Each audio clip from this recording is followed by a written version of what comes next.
Kupitisha hiyo bilioni 465. Asante Mheshimiwa Speaker. Asante. Next is Senator Sifuna.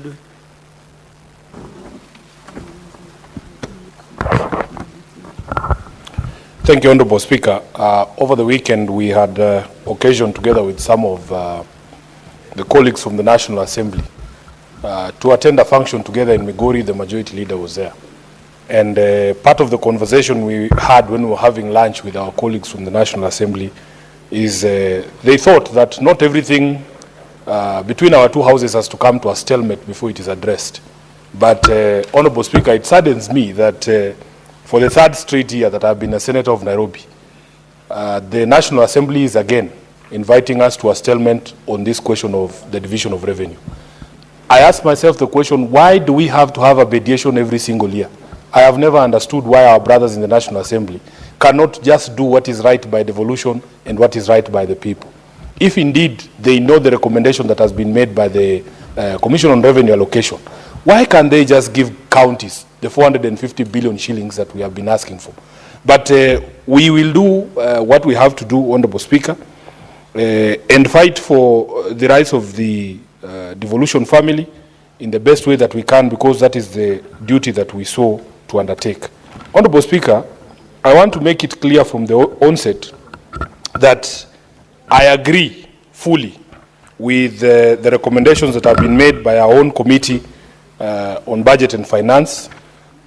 Speaker, I want to refer you very quickly to page 6 of that report. At page 6 of that report, Honorable Speaker, you will see that the committee has noted the projected revenue for the financial year 2025-2026 is estimated to be 2.8 trillion shillings. Out of this, the national government share is 2.4, Honorable Speaker, representing 85.3% of our entire revenue. And that the 405 billion Kenya shillings that has been proposed for the devolution family represents a paltry 14.28% of the total revenue. 14.28 falls short of the threshold that has been set by the Constitution of a minimum of 15%. Honorable Speaker, of course, they will argue that they are basing their math on the last audited accounts that have been approved by Parliament. But we know that this continues to be an injustice to the devolution family. Somebody made a remark in the morning here that, in fact, the current Treasury CS, John Badi, was the chair of PAC in the National Assembly, whose responsibility it was to ensure that the National Assembly is up to date so that the devolution family does not continue to lose money.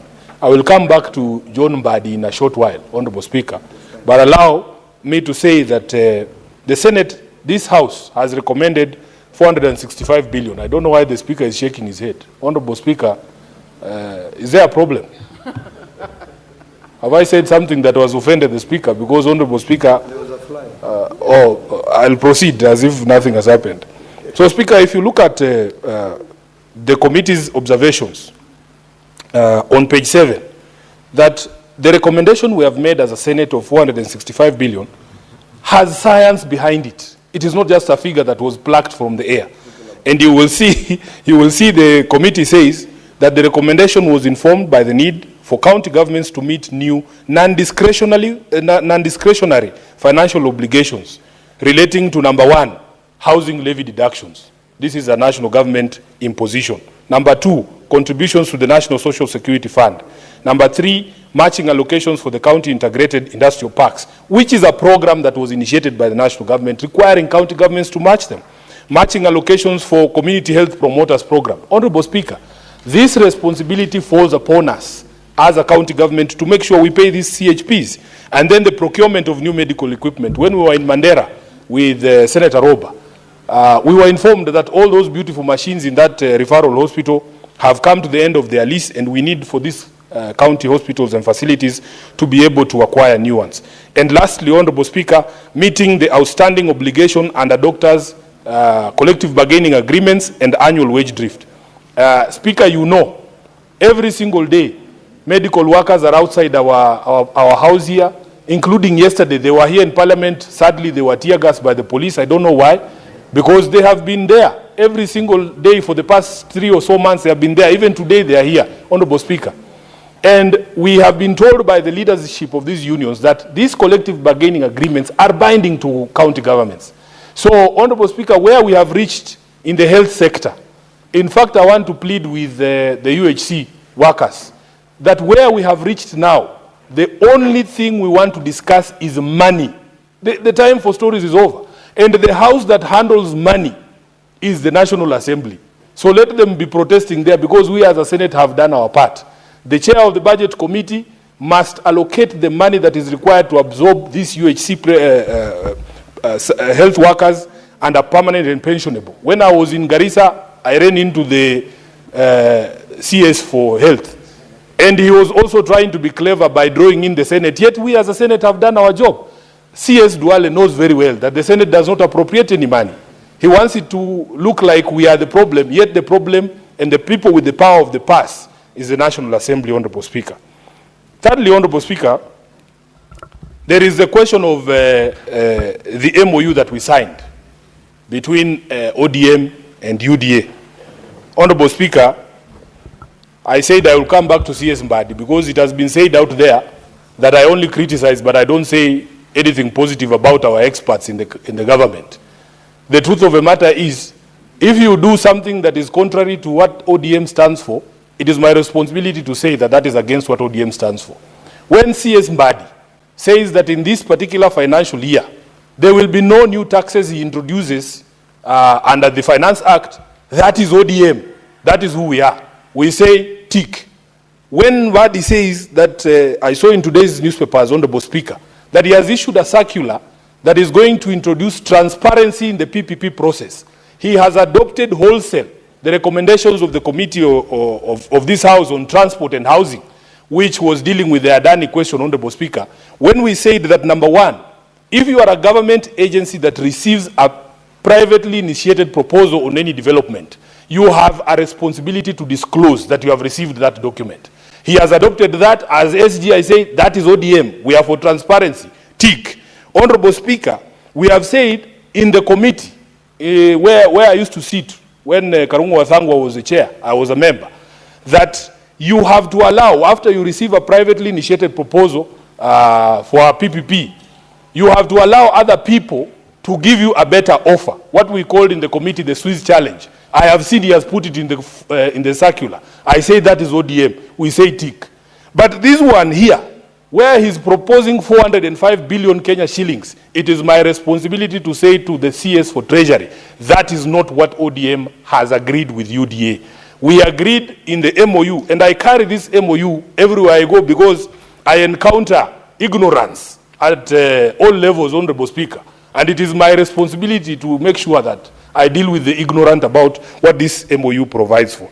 Honorable Speaker, the majority leader was with me in Migori, and he asked me that he has read this MOU, that it is a good thing.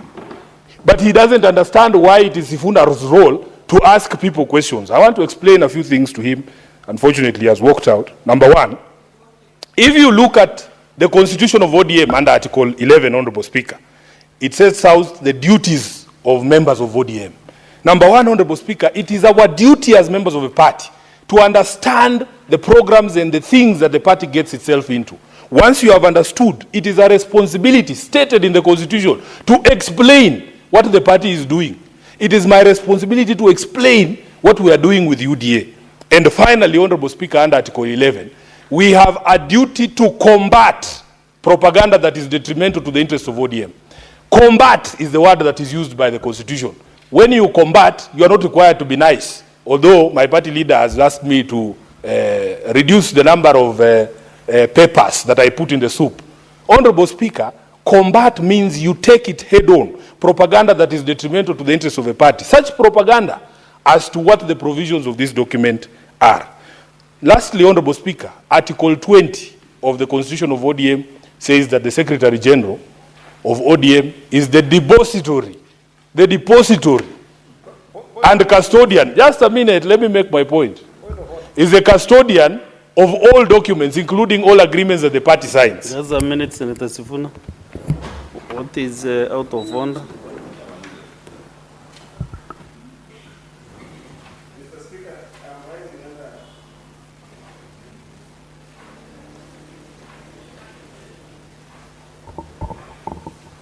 Mr. Speaker, I'm rising under Standing Order number 101, and there's a facet of it. It's a lot of things about it. But generally, if you look at under 101, is the content of speeches that we make in this House. And Mr. Speaker, the SG of ODM, who is my SG, who I really also respect also as my deputy party whip, deputy whip in this House, has brought the argument on the agreement that ODM had with Kenya Kwanza as a substantive conversation around what we must have in this House when we're looking at what we have. Mr. Speaker, this is a speech that I do support. However, Mr. Speaker, is it in order for this to be the basis for which we are discussing the issue of division of revenue in this House, when that agreement has not been put in this House and tabled as would be required under that standing order, Mr. Speaker, to the extent that there has been a motion that informs our debates here? Because if you revert to that as a substantive issue that informs your speech in this House, then, Mr. Speaker, we will be taking the role of this Parliament away from us and taking it to discussions outside the Senate, Mr. Speaker, so that we are actually taking our role as senators to debate issues in this House, Mr. Speaker, and giving it to forces outside the Senate, Mr. Speaker. And that's why I'm saying this, Mr. Speaker, is because the issue of division of revenue, what happens, Mr. Speaker, for senators in this House who are not party to that particular agreement? They need to participate in the division of revenue conversation, Mr. Speaker.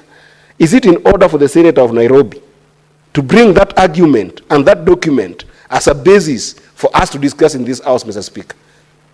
Senator Okech, I've looked at the Standing Order 101, contents of speech from 1, 2, 3, 4, 5, and 6. And I cannot see any contravention from what the Senator Sifuna is addressing to. You know, when debating, you can really gather your things from here and there as you put your points in order. You know, you cannot limit debate in this House or people to think in a certain way. And that is why the Senate is respected, because senators are able to speak even 20 minutes. Unless other houses where they only do 2-3 minutes and they sit down.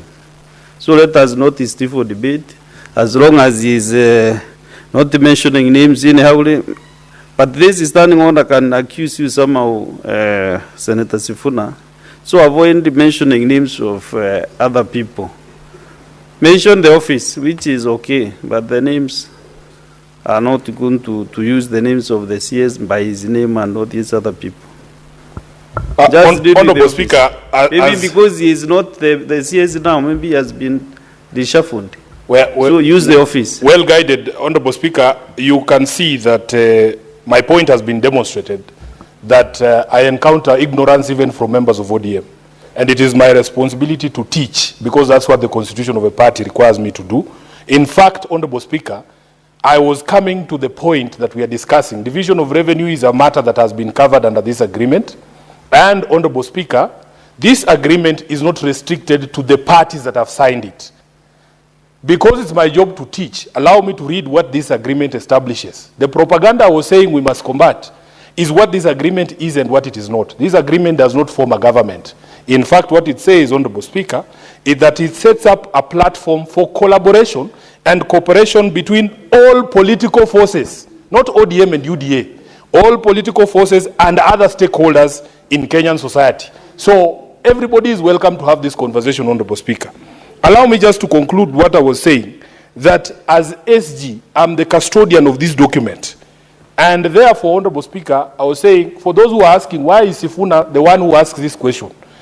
That Article 20 of the party's constitution also confers on me the power to perform any other functions that have been allocated by an organ of a party. And I want to confirm here that the Central Committee has charged me with the marking scheme for implementation of this document, so that when I ask these questions, nobody should ask why Sifuna is asking them. When we come to Article 3 of this document, Honorable Speaker, number 1, it talks about protecting and strengthening devolution. Honorable Speaker, please allow me to debate without all these interruptions. I don't know who I have offended. Senator Sifuna, you know, unfortunately, I cannot deny members' points of order. Yeah, but So Honorable as you're on the Speaker, floor, it's not possible to deny them. Maybe you request them not to interrupt. Honorable Speaker, under Standing Order 121, you have powers to stop frivolous points of order. Please allow me to debate, because I think... Please, just have a seat. I want to reason if it is frivolous or it is... because I can't determine before it is, he talks about it. Speaker, it's very rare that you get a frivolous point of order from me. The only concern that I have in the Speaker is that my friend Senator Sifuna is extensively quoting a document that is not tabled. That's my only problem, because it should actually be music to my ears. But he could just do the simple thing, just table the document so that we can also have access to what he's saying. That's my only issue. But what he's saying, it is music to my ears. A relevant point of order, because you are referring to a document that is not circulated, so that members, the other senators can have a look at it to also follow up your debate. Maybe if you want to do that, you can just table, they get copies.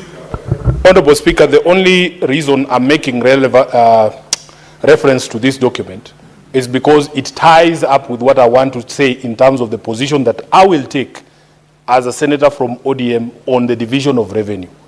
Honorable Speaker, in the morning, I watched my colleagues debate this matter. And in fact, there was a reference to this document over and over, including from Senators Kajwang and the others. I did not see anybody rise up on a point of order. You know, Honorable Speaker, in this House, I feel sometimes that the rules don't apply fairly to me, that there is an attempt always to derail me when I'm here. People spoke continuously for 20 minutes without any interruption. But when Sifuna is on the floor, suddenly people want to issue points of order. Honorable Speaker, another thing is that when a document is public, this is a public document that was signed in open daylight. But people want Sifuna to be the one to bring copies to them. This is ridiculous, Honorable Speaker. Let me conclude, Honorable Speaker, by saying that we address the question of clawback on devolved functions. Now I'm not even referencing any documents. I am going to reference the positions that the party has taken on devolution. Number one, Honorable Speaker, that this devolution is something that we take pride in as having been part of the people who birthed it. And we want it to work for our people. We will resist any attempts to claw back on any devolved functions, Honorable Speaker. That is why you did not see me yesterday at that launch of or handover of housing by the President, because I strongly believe that housing is a devolved function. You will not see me at the President's launch of markets, because that's a clawback to devolution. So that person who was asking me yesterday, there's a senator who asked me yesterday why I was not at that place, it's because I believe in devolution.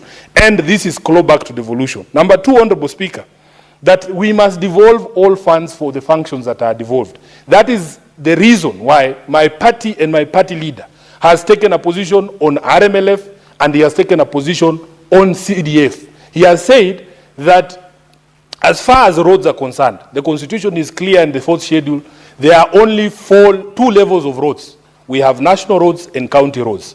And that every single shilling that is supposed to go to counties for the maintenance or construction of roads has to be released to the county governments. Honorable Speaker, we agreed that members of the National Assembly have no business doing what the executive is supposed to be doing. And that is a conversation that is ongoing, but my party and my party leader has taken that position, and that is my position. We have spoken about increasing the budgetary allocation, Honorable Speaker, to 450 billion Kenya shillings. And that is where we are going to draw a line in the sand. We are hoping that our partners who are in government, who are running this government, will respect the agreements that we have put in place together. And then lastly, Honorable Speaker, there is addressed even in that MOU the question of timely disbursement.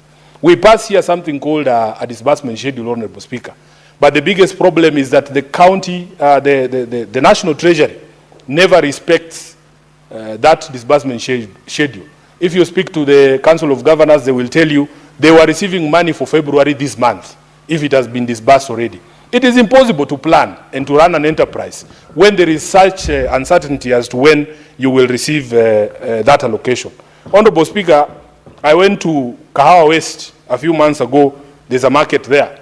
The most troubling thing for the traders was that although they pay market levies to the county government had allowed the construction of those modern kiosks at the entrance of the market, so that every customer who comes to the market has no business or interest going into the market. Everything can be found in the kiosks outside of the market. And Honorable Speaker, when I was there, it's almost close to a year ago, we were shown a market that is being built there, and the county government assured me that once that new market is there, they will accommodate everybody there. I want to go back there very soon, Honorable Speaker, because the reports I'm getting is that that market has stalled. If you look at our sporting facilities, we had that conversation when we were doing statements. City Stadium, Honorable Speaker, has been closed for over 2 years up to now. And when you ask governors why nothing is happening on the ground, the thing they always cite is late disbursement of money and a lack of resources. You go to James Kangede in Woodley, that is the same situation. Honorable Speaker, I went to Roysambu just a few weeks ago. We had a meeting there with resident associations in Roysambu under the leadership of the MCA, so Peter Mumbi. Honorable Speaker, would you believe it? There is not a single public ECD school in Roysambu ward. Number two, there are no playgrounds in Roysambu, Honorable Speaker, and the spaces that have been designated for playgrounds have been grabbed. If you go to Marurui Health Center and you look at the situation of that place, Honorable Speaker, it is despicable. First of all, construction has never been completed. Number two, there was supposed to be a fence that is built because you can imagine, Honorable Speaker, it is a maternity and it is so close to the road that people can actually hear and see our mothers when they are giving birth, something that is the indignity that we spoke about. I say the governor promised a city of order and dignity. You should go to Marurui when it rains, Honorable Speaker. You will be embarrassed to be in the city of Nairobi. I had another meeting recently with MCA Ndungu from Kiamaiko. He tells me there is no single capital project that is being undertaken in Kiamaiko ward, Honorable Speaker. And that the biggest problem is even last year when they were given some allocation for construction of roads, some contractors did good cable roads in the ward, but they have not been paid up to now. When you ask Sakaja, Governor Sakaja, he will tell you he has no money. Late disbursement by the National Treasury and other challenges that he says is facing. I had a meeting with Karis, who is our MCA, Honorable Speaker, from Ruai. Ruai is one of the largest wards actually in Nairobi. It is actually the largest. I think it's about 100 square kilometers. Honorable Speaker, number one, there are no roads that have been built by the county in Ruai ward. There was an attempt, he told me, to do a road called Kanisani Road, Honorable Speaker, and about 387 million shillings was allocated. Then the road construction was broken into two parts, Part A and Part B. The contractor did something for Part A. 3 rainy seasons later, Honorable Speaker, that entire thing was washed away because he did not have the resources to be able to complete the road. He told me about the water situation in his ward. Honorable Speaker, that cartels have gotten into the procurement for the connections from the main pipes to the homes and ensured that a tender is not awarded for that work. Up to today, the people of Ruai are not enjoying that water that they were supposed to enjoy. I was shocked, Honorable Speaker, that the situation in his ward is so bad that private people have decided to fund county services, that they will ask for the county to give them a tipper, a lorry, or those machines that grade roads. They will fuel it themselves. Honorable Speaker, are we really in a situation where private money now has to be sourced for us to be able to undertake services for our people? It is such a shame, Honorable Speaker. And these are the reasons why I want to say, Honorable Speaker, I agree 100% with our Committee on Finance and Budget, who have proposed 465. For me, the line will be drawn in the sand at 450, personally, because of the position that has been taken by my party.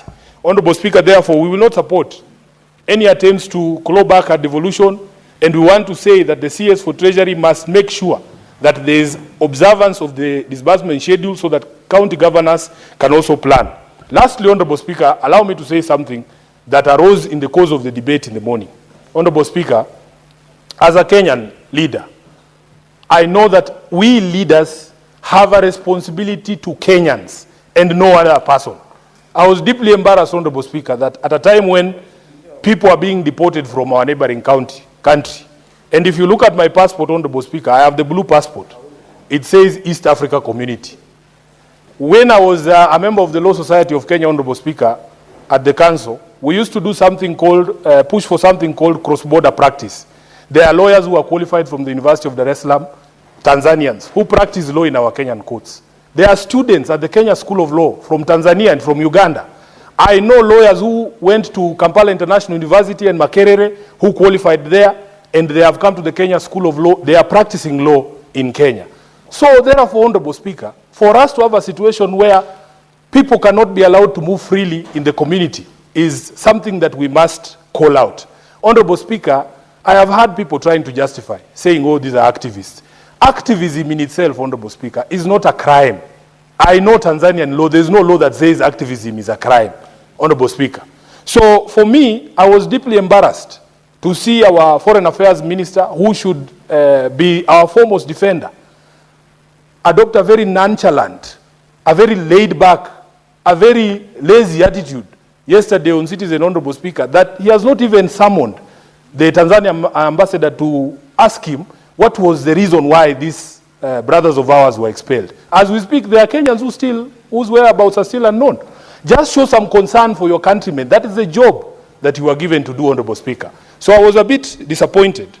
And we need to, as a community of nations in East Africa, we must, Honorable Speaker, call out dictatorial tendencies whenever they emerge, because we are all brothers. If you ask Senator Eddy at his border in Isebania, people trade and cross over freely. We are brothers and sisters, and we cannot allow a situation where we have Kenyans being deported. At least when I was deported from Angola, I took it in stride. By the way, nobody in government bothered, Honorable Speaker. But I was okay, because me, I can take care of myself. Plus, Angola is far away. We don't share any borders. I don't think I know any Kenyan who's married to an Angolan. It was okay. But Tanzania are our brothers and sisters. And we must, Honorable Speaker, stand up for every Kenyan. This is the reason why, Honorable Speaker, when people start conversations about patriotism, it is very difficult to love a country that does not care about you. That I know that if I am in a quandary somewhere outside Kenya, the Kenyan government, or at least the CS for Foreign Affairs, will not care what happens to Sifuna. Honorable Speaker, it breaks my heart. If I was stuck in southern Lebanon when the war began, would this government really come for me? That is the question I ask myself. We are on our own. Then when we complain, people say, oh, you don't love your country. Love, Honorable Speaker, is reciprocal. You love me, I love you. I thank you, Honorable Speaker. Senator Wambua Enoch.